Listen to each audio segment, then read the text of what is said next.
Hello, looks like I'm live. Uh, Pretty exciting week. We just got back from the jungle near Zamora in Ecuador, the Podocarpus, which you could think of as like the front waters of the Amazon. Uh, Absolutely beautiful, amazing place. We got to see some very old and ancient ayahuasca uh, growing on the side of a hill. It was incredible. Maybe that thick, and it just went straight up. It had a little bench so that Enrique and Nagual could sit on it, and then it shot up into the forest canopy and across the forest, and then came back down to the ground. And of course, I didn't cut it. By the way, you guys watch the Zamora ayahuasca video that I'm making. Please bear in mind that it is not legal to cut plants in the Podocarpus, that we had permission. It is also extremely dangerous. I actually know of someone who was recently murdered by plant traffickers cutting plants. Also, if you don't know where you are and you venture into indigenous people's land and they catch you cutting their medicine, you might not come out of the forest.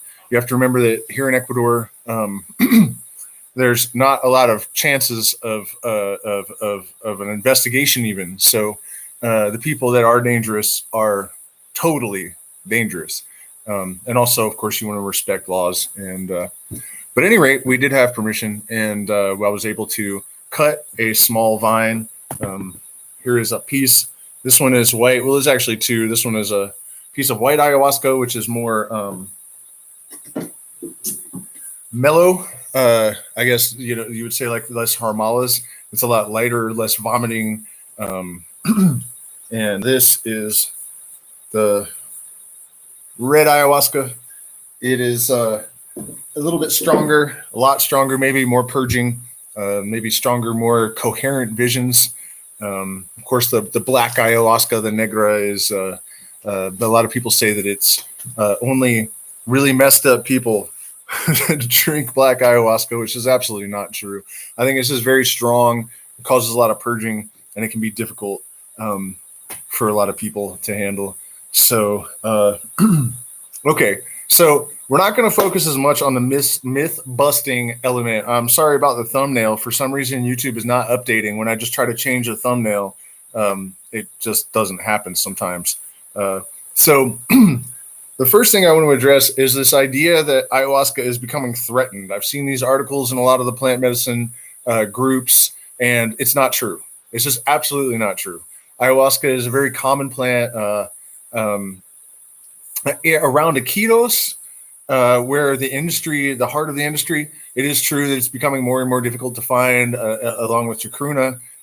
But here in Ecuador, for example, it's, once you're in the jungle, it's very common. It grows very, very fast. There's a tremendous amount of it. You guys watch the jungle video I'm going to put out soon, and you'll see that it's definitely not threatened.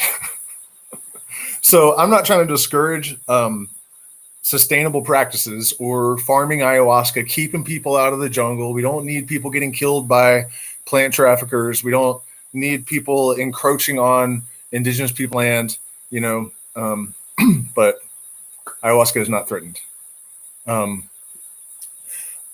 Another element of last week's stream that I didn't get to was this idea that Pachamama is female.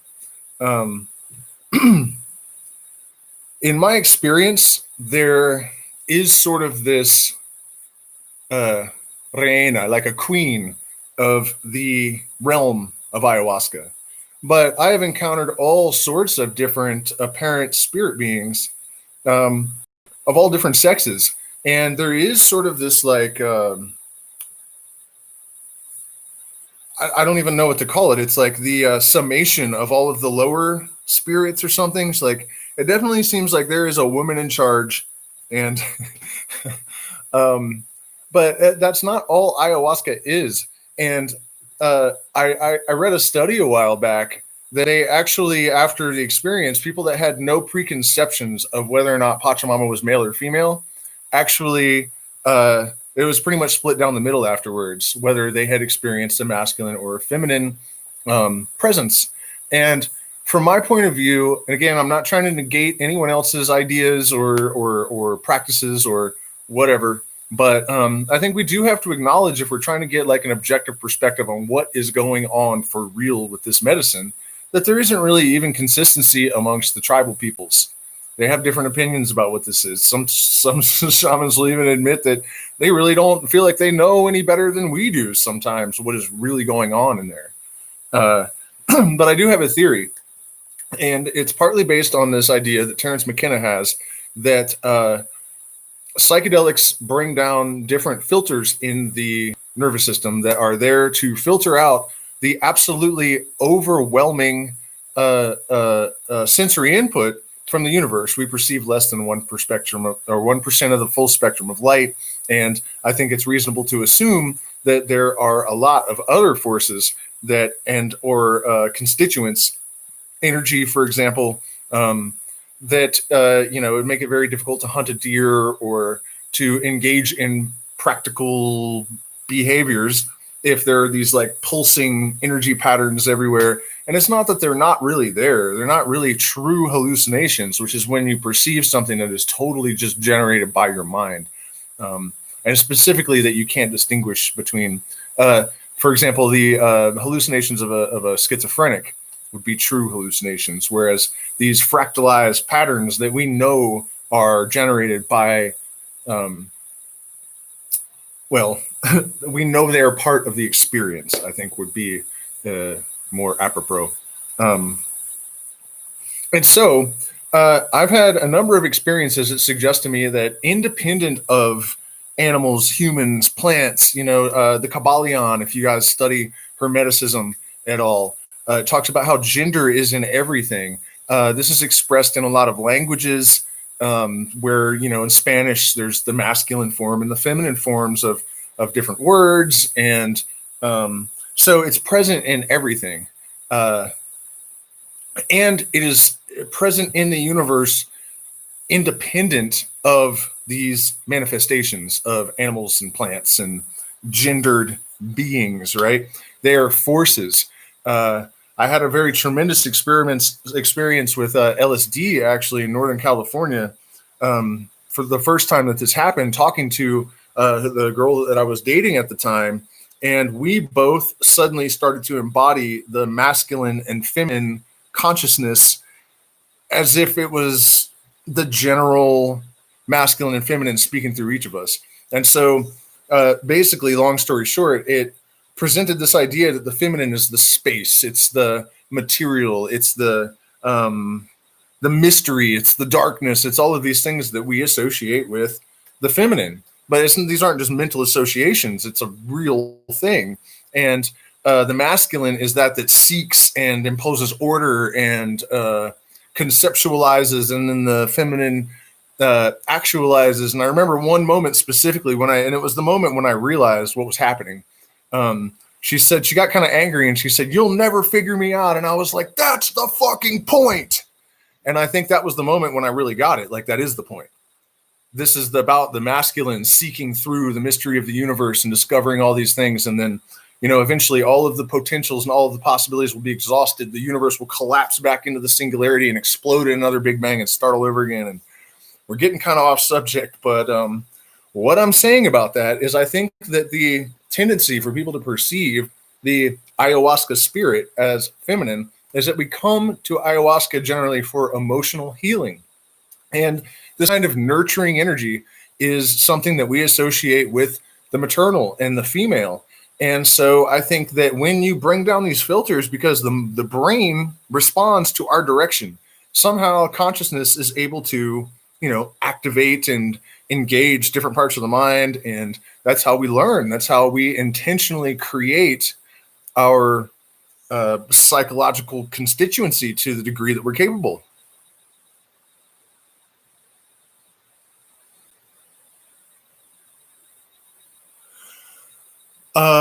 Yes, Persian Wombat. I think I know what you're probably talking about, Toei.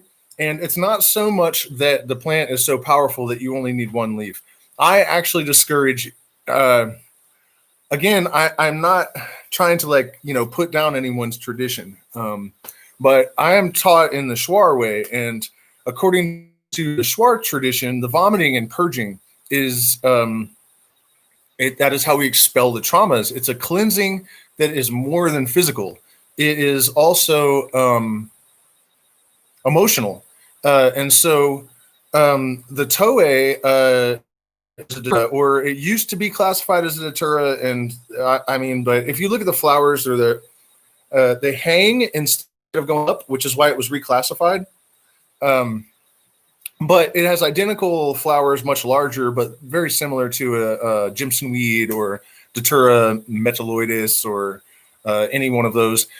And it's also called Brumansia, Devil's Trumpet. The scopolamine, the seeds can be powdered and just blown into someone's face, and they will become like a zombie that you can just tell them to do anything, and they don't remember anything, and people get raped and robbed, and all of this horrible stuff happens. And also, sometimes shamans will put too much in their ayahuasca brew.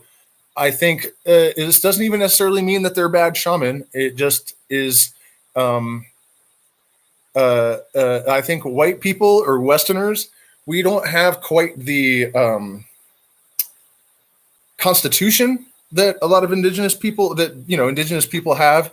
And so things that would be easy for them to handle can kill us. It's much more likely, I think. And then so these amounts may be fine for their tribes, but they might kill like a Jewish girl from the Bronx or whatever. So I'm pretty sure that that's what you're talking about. And what I was saying about the vomiting is that atropine is one of the chemicals that is, or the alkaloids that is in the datura or the brumansia. And they can actually restart your heart. That's what they inject. You've had a heart attack to get your heart beating again. And the scopolamine is used in motion sickness pills. So the datura is added to the ayahuasca to prevent nausea and vomiting. And in my practice, I think that is like, don't do that. I just don't think it's a good idea. But I don't know everything, and to each his own. But for me, for a number of reasons, steering clear of Toei is wise. I know very few people that have gone there specifically with just like pure Toei. And the only known record of someone actually enjoying a datura experience is Dr. Timothy Leary, which I guess shouldn't be a surprise. Speaking of the Shuar Way, you guys, I need to mention this. When I went to the jungle, I had this idea that I should try to contact some Shuar, who are one of the largest tribes in Ecuador. They also are in northern Peru. They are... probably most well known for being the head shrinking tribe of the Amazon. Ayahuasca is alleged to have taught them this. They would cut the heads off their enemies, take the skull out, shrink the skull and the skin separately, put them back together, sew the eyes, nose, ears, mouth, all of the orifices closed so the spirit couldn't escape. And so when I was a child, I would go to the Smithsonian Institute, and I remember always telling my parents, like, can we go see the shrunken heads? Because they had like real shrunken heads on display.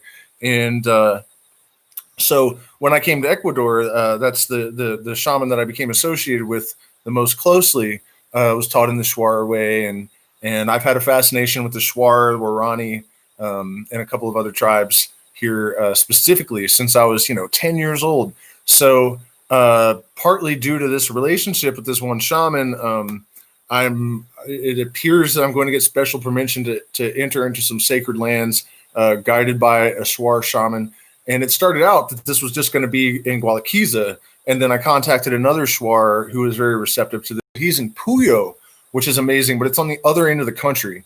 So also one of the conditions of this mini doc is going to be that I'm going to donate all the money to help protect Shuar lands, assuming that the video is successful. But I'm not even going to be able to recoup any of my expenses. So please don't forget to hit the like button, share, subscribe, support us on Patreon, or you can click the Phoenix Flames, or you can PayPal or Zelle Flames, because, it's going to cost us some money to make this documentary happen, and it's going to be amazing. So, they'll take us to the sacred waterfalls. He has agreed to talk about the Shuar beliefs, and as with any spiritual tradition that involves magic, and by magic I mean using consciousness to cause changes to occur in conformity with will, the practices are always very secret. So it's a tremendous honor to be given this opportunity, But this guy's coming. This guy's coming. Yeah. Flezick, he's gonna be there. I'm super excited too. I will send you check out Puyo, look at pics, and I'll send you a link to the Shuar guys' Facebook profile. To see these guys in their full regalia, man, they look like parrots or something, like a DMT hallucination parrot when they're fully, in ceremonial attire. So we do need your support to make this stuff happen. I mean, I'm going to do it anyways, but it's going to crush us. So if you can help us out with that. Okay. So I think I got off track though. What I was saying is that because we come to ayahuasca with this intent to heal emotionally, we tap into the feminine aspect of consciousness usually, but not always. I mean, I've had ayahuasca experiences where almost all of the spirits that attended or that came into my field of vision were male. On one occasion that was extremely memorable, my mom had died and I think I had drunk once since then. And I was knowing, especially because of the way that it happened, that I was eventually going to have to deal with some hard stuff. And the first night it was totally easy. And I was like, wow, I really got off the hook there, after this super traumatic experience. And the next night, I suddenly was surrounded by 12 spirit beings, and I could see them more clearly than I'd ever seen them before, except maybe once, but that was a different type of vision. And they're doing their slow, weird, super confident dance that they're always doing. And I noticed that one of them was female. And she saw my partner who was laying beside me, and I saw them look at each other. And and the female spirit reaches for my partner, and at the last minute, the female spirit's like, don't touch me. And I see my partner fall back all dejected. And so that was pretty nuts. But so that's the point, that when people don't go into this with preconceptions, they don't necessarily perceive Pachamama as being female. I don't always perceive Pachamama as being female. I think that the theory about the neurofilters, I guess we could call them for lack of a real term, give us access to more universal conscious, to more of the database. And what we need at any particular time will determine what what we're like bio Googling. Right? The fear and loathing hat vibe. God, we were talking about that movie for some reason a couple of hours ago. Because we were listening to the Stones and Jumpin' Jack Flash. I was thinking about. Okay, so I know there's more stuff that we didn't talk about last week that I'm supposed to get to here.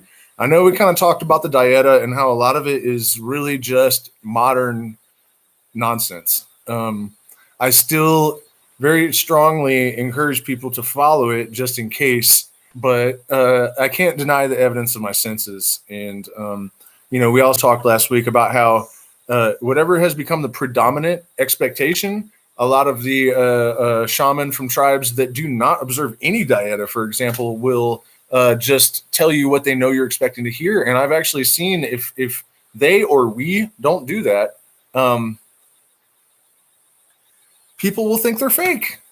And it's like, no, there's 72 tribes all across, like from Central America all the way almost to the tip of Chile. Nowadays it's everywhere. All these different practices, and there's no protocol. There's no, and becoming a shaman, people say 3 years of study, and no. Traditionally, what happened is a shaman would either almost die and then heal himself, or he would go insane and then put himself back together. And it's through this process of reassembling his consciousness in part. And also I think that the breaking down of the psyche is what allows us to reformulate a new order, right? That order out of chaos. It's that old thing. I don't think that, there are like colleges that are springing up where they're supposed to be shaman colleges. And I just think that's complete bullshit. I'm sorry. I don't know that a person that hasn't actually been through the process of being pushed to the brink of madness, that has been carefully cultivated by the universal mind, in my opinion, probably from birth. I mean, that's the way I've experienced it myself. can just suddenly decide they're going to pay $3,000 and go to a college and learn about some plants, and now they're shaman. I think that this is a really unfortunate development. That, I mean, it's you guys, it's that thing of everything containing its contradiction. Every cause will have dual effects, positive and negative, and there's just no getting away from it. I mean, on the one hand, obviously we need ayahuasca. We have a bunch of lost people. We have learned that through studies that ayahuasca actually does enhance our higher cognitive capacities. That's a big fucking deal. You know what I mean? Like, and I'll do my best to illustrate this. Something I've been working on for a few months now is this vision that I had of how there are like photons of light, but they're actually tesseracts, I think they're called, where the shape has a dimension in time, so you can never perceive the whole thing and at once. So basically, the bullet point of this presentation is that that consciousness is the fundamental. It's like the fabric of the universe. It is the fundamental thing, and it gives rise to everything else through geometry. Very limited dimensional reality, right? But I recently read about a study where these neuroscientists were saying the brain is building itself in 11 dimensions. Why would that be? You know what I mean? Obviously, there's a lot more to perceive.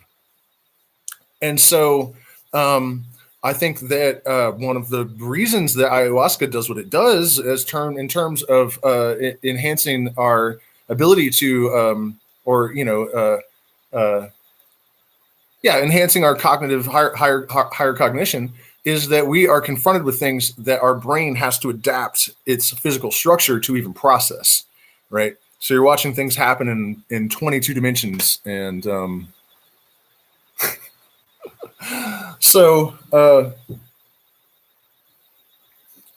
there's a lot that comes with that. I think that another thing is that they noticed that with psychedelics, the brain regions that don't normally communicate are communicating. The healing of trauma, all this stuff, right? Point being, really important that ayahuasca gets out to the masses. The negative impact is that once there's an industry, once pop culture gets a hold of it, the waters are getting badly polluted and diluted, and it can be very difficult to distinguish if this is something that's important to you, authentic tradition, from just this stuff that has come from the industry. And a lot of the dietas actually are a good example of that. You guys have any questions or anything? Oh, right. I said I was going to share a vision and give an example of how to interpret, or at least how I interpret these things. So I had drank quite a strong dose of ayahuasca one night, and I had to use the toilet, which is something that I pretty much live on the toilet when I drink ayahuasca. So that wasn't that unusual. But I was sitting there, and Pachamama tells me, I have some bad news for you. And I said, oh, shit, you know. And remember, guys, I'm always saying, like, whatever these plant consciousnesses are, or whatever it is they put us in touch with, I have not been lied to yet. Like, no prediction about the future, and I mean, like, really specific stuff has failed to be true so far. I have never been misled. People talk about dark entities and parasitic entities coming, and never had an experience like that. In fact, that's another unfortunate side effect, I think, of the industry, is that these ideas are becoming prevalent. And you guys, honestly, most of the indigenous shaman that I can find, there are some that believe in that kind of thing, but a lot of them say we don't even have language to describe what you're talking about. It just doesn't happen. So I just, without going too far down that rabbit hole, I think that's way blown out of proportion, the danger of that kind of thing. In fact, I don't think that's really what it is. In my mind, evil is just a product of chaos and entropy. It's not like a conscious thing that is out there doing stuff. This is bullshit we've picked up from Christianity and religious provisional programming. This is not real. But anyway, so she says, I have this bad news. And I'm like, oh, no. And she's like, your girlfriend doesn't really love you. In fact, she's met someone else. And I was like, that can't be. But she's never lied to me before. So, and I was just like, really just, she just let me stew in that for a minute. And then she says, I have something else to tell you. I was just messing with you. It's not even true. And it was as if she didn't even say the second half of it. Right. And so here's the vision part though. So I stand up and, which is weird because I immediately had to pee. So I walked over to the fence to pee for some reason. And I look beside me and there's like this really tall, slender, ultra feminine spirit girl. And Pachamama had put me in such a bad mood that I was like, what are you doing, you weirdo, watching me pee? Get away from me, And she just like did this weird, crazy walk to go away, and so then I look to my right and there's this robot that looked kind of like the Jetsons maid, and it comes floating over and it shoves this tray with all these presents. And they were like bright, luminescent, all these crazy colors. And when she pushed the tray forward, all the tops of the boxes were like, wah, wah, wah, wah, wah, like they were made out of some kind of like cosmic jello or something, And so I should have been like, oh, wow, what's in here? And untied the bows and taken the stuff out. But I was like, no, I don't want your presents. And I went back to the teepee and laid down next to my partner. And I was still thinking, she's never lied to me, And I was all angry. And I thought, wait, I can't bring this energy into the circle. I have to go deal with this before I even come in here. So I got her to come out and talk to me. And eventually, like, I figured out that, I remembered. That's what happened. I was like, wait a minute. She's never lied to me. She told me that she was just messing with me. And I totally ignored that and focused on the negative part. The other element to it that really taught me about myself was the refusal to accept those gifts. This is something I've known for a long time.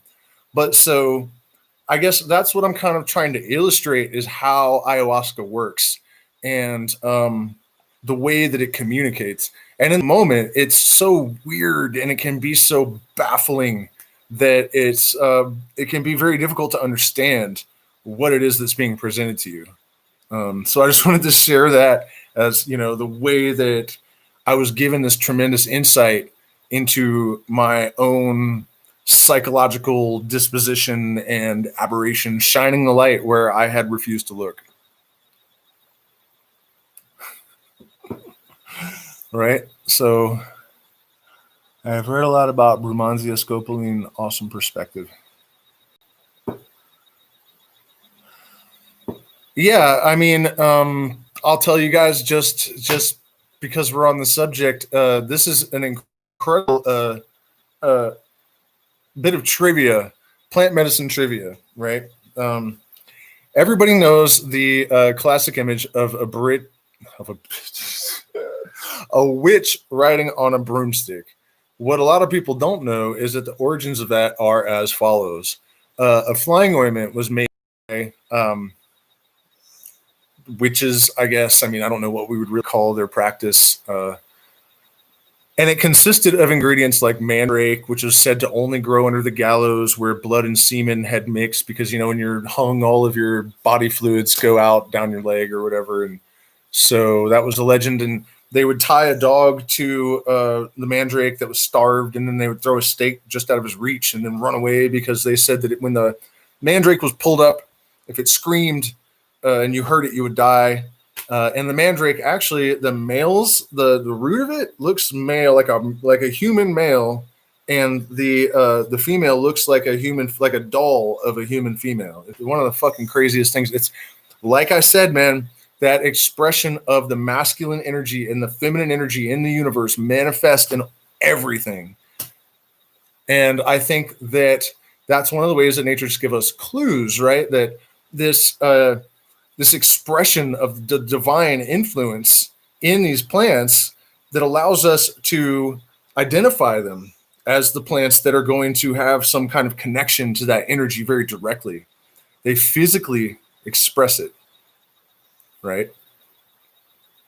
So the witches would take the scopolamine and atropine containing plants, mostly different henbane, mandrake, they would boil it all down into a paste, and then they would put it on the end of a broom handle or stick and apply it through the vaginal walls.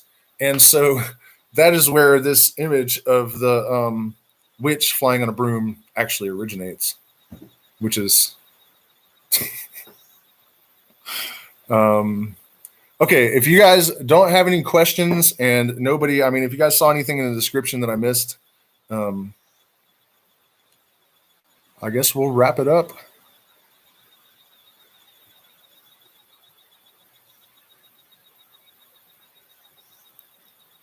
Suicide bin can either be a female energy or masculine. Psilocybin. Yeah. Yeah. Well, yeah, that's what I'm saying about these things. I don't think it's really like that.